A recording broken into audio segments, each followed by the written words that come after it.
Estás tirado en el sofá y te llaman unos amigos diciendo que vienen a cenar. Tranquilidad. Con 4 cositas y un poco de gusto puedes salir del paso. Y sin gastarte un dineral, claro. ¿Qué puedes hacer? Con un poco de pan cortado en rebanadas puedes hacer muchas cosas.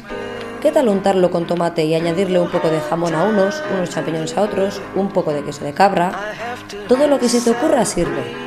Como si fuesen una especie de mini pizzas, añádeles un poco de queso y un poco de orégano, gratínalos y a la mesa.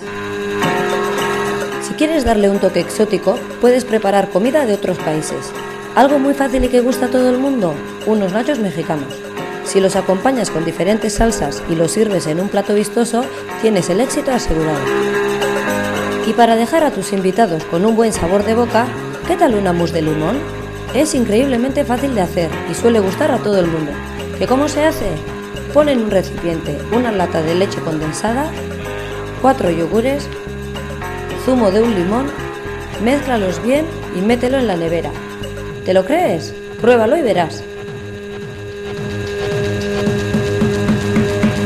Por último, no olvides que la presentación juega un papel muy importante.